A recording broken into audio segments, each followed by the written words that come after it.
What if your breath wasn't just keeping you alive, but holding you back? What if, hidden within every inhale and exhale, there was a gateway to something ancient, infinite, divine, a secret that saints, sages, and enlightened masters have known for millennia, but only a few have truly practiced? This isn't just about breathing. This is about transcending it.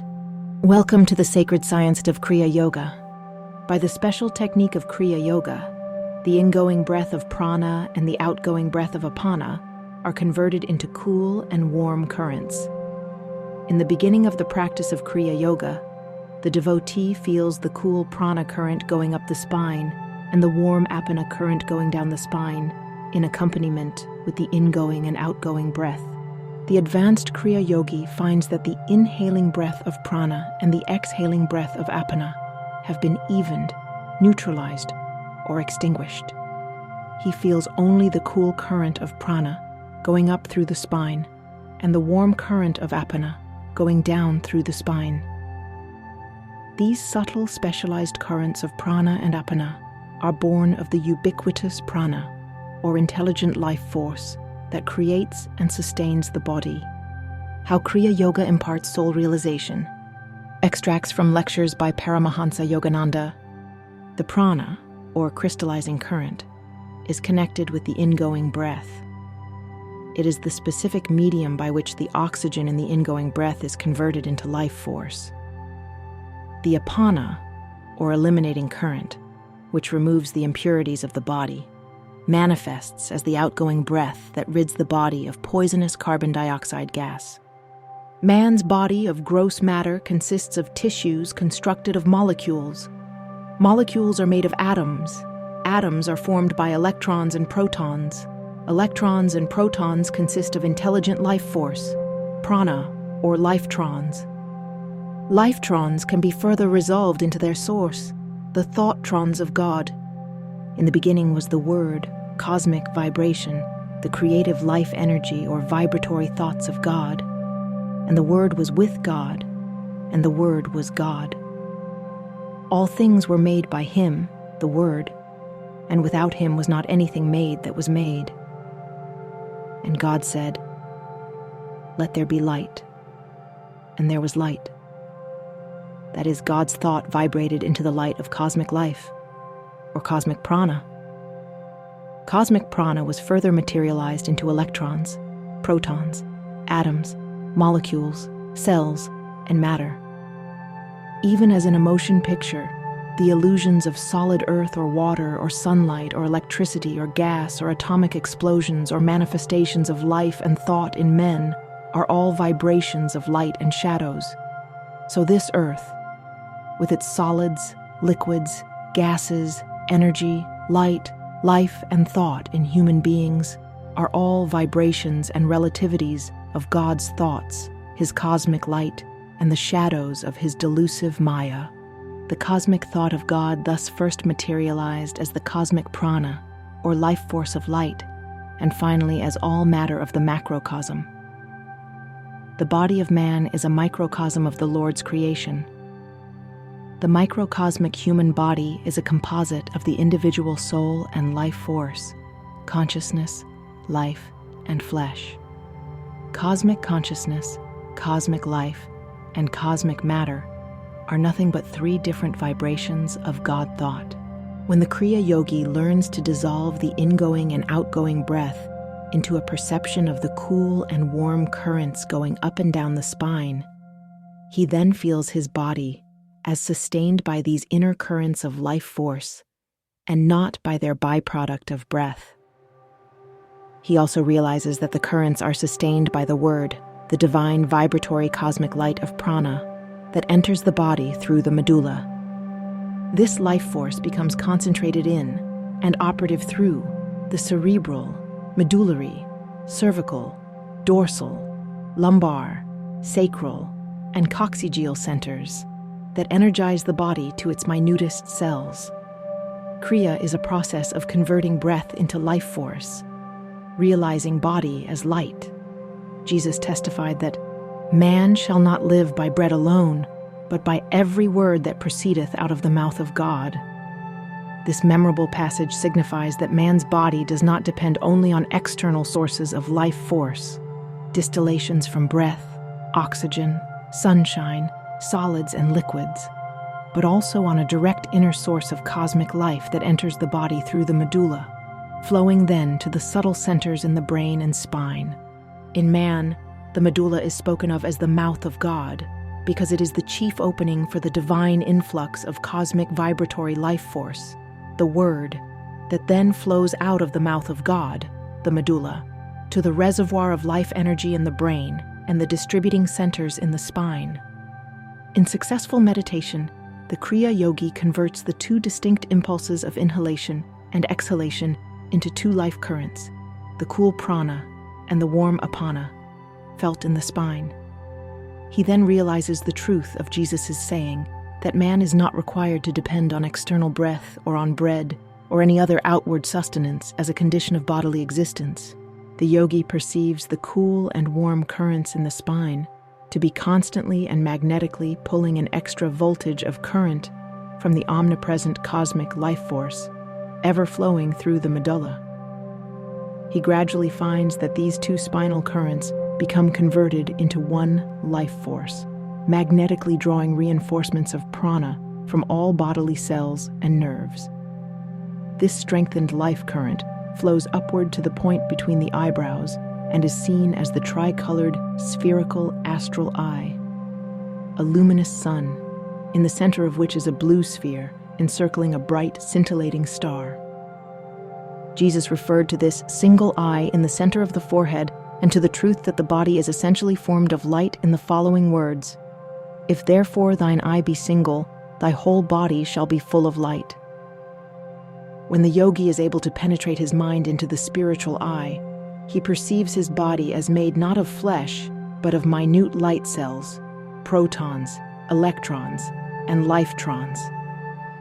The physical body is formed from two layers of currents, atomic currents appearing as flesh, and a more subtle layer of electrons and protons, the electrotronic body, which in turn emanates from the pranic light currents of the superfine astral body.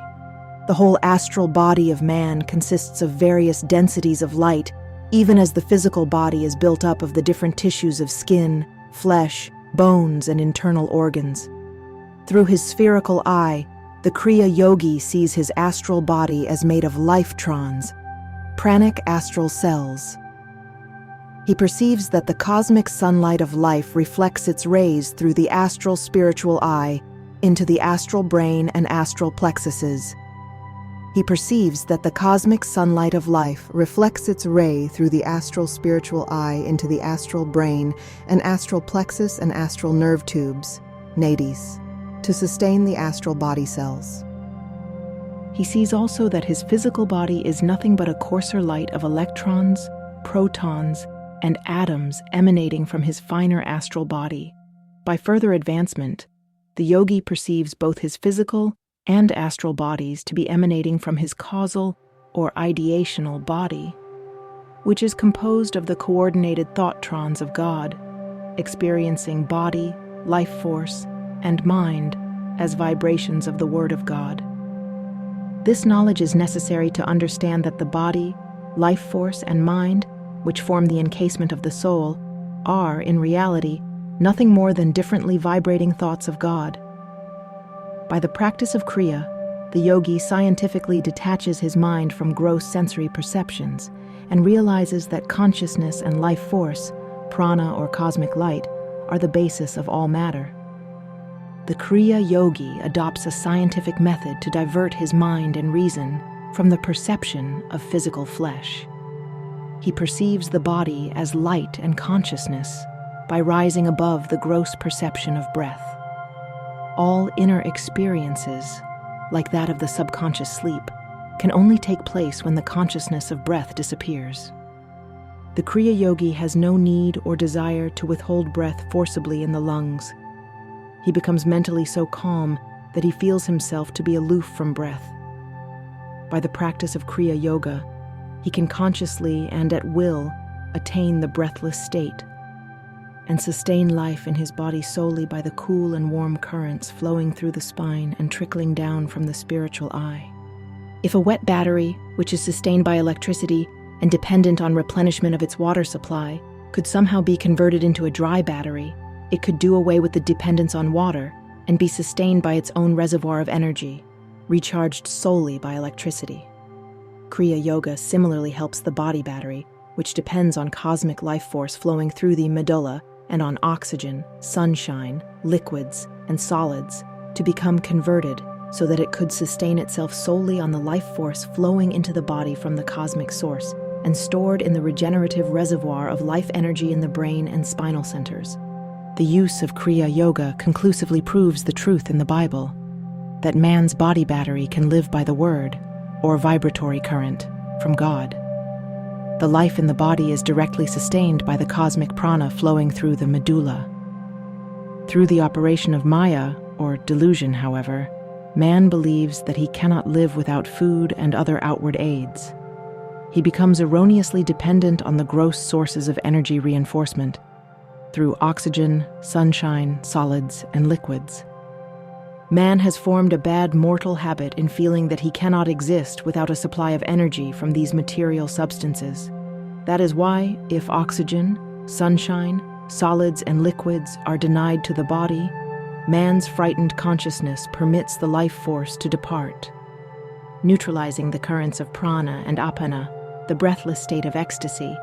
When the devotee is convinced by Kriya Yoga that he can live solely by the inner source of cosmic energy, he realizes that the body is a wave of the all-sufficing cosmic ocean of life. By the special technique of Kriya Yoga, the devotee, through perfect calmness, through a greater supply of energy distilled from oxygen in the Kriya breath, and through an enhanced flow of cosmic energy coming into the body through the medulla, is less and less subject to the necessity for breathing. By deeper Kriya Yoga, the bodily life, ordinarily dependent on reinforcement by life force distilled from gross outer sources, begins to be sustained by the cosmic life only. Then breathing, inhalation and exhalation, ceases. All the trillions of bodily cells become like regenerating dry batteries, needing nothing but the inner electricity recharged from the cosmic source of life. In this way, the bodily cells remain in a suspended state. That is, they neither grow nor decay. They are sustained and vitalized directly from the life energy dynamos in the brain and spine. When the cells cease to grow, they are not required to depend on the life current distilled from oxygen. When decay ceases in the body, the cells no longer excrete impurities into the blood, necessitating exhalation of the breath to expel carbon dioxide. Being no longer required to pump carbon dioxide-laden and oxygen-filled blood to and from the lungs, the heart becomes totally calmed. Breath and breathing are acquired mortal habits of the life force. Kriya Yoga restrains the life force to remember that it lives only by the cosmic source. All the trillions of bodily cells become like regenerating dry batteries, needing nothing but the inner electricity, recharged from the cosmic source of life. In this suspended state, they neither grow nor decay. They are sustained and vitalized directly from the life energy dynamos in the brain and spine. When the cells cease to grow, they no longer depend on oxygen. When decay stops, they no longer release toxins into the blood. The lungs no longer need to breathe. The heart no longer needs to pump. Music fades to near silence, slow heartbeat, a breath, then quiet stillness. Breath and breathing are not who you are. They are acquired mortal habits of a force that forgot its origin. Kriya Yoga reminds the life force where it truly came from, not from air, not from food, not from the world, but from the cosmic source itself.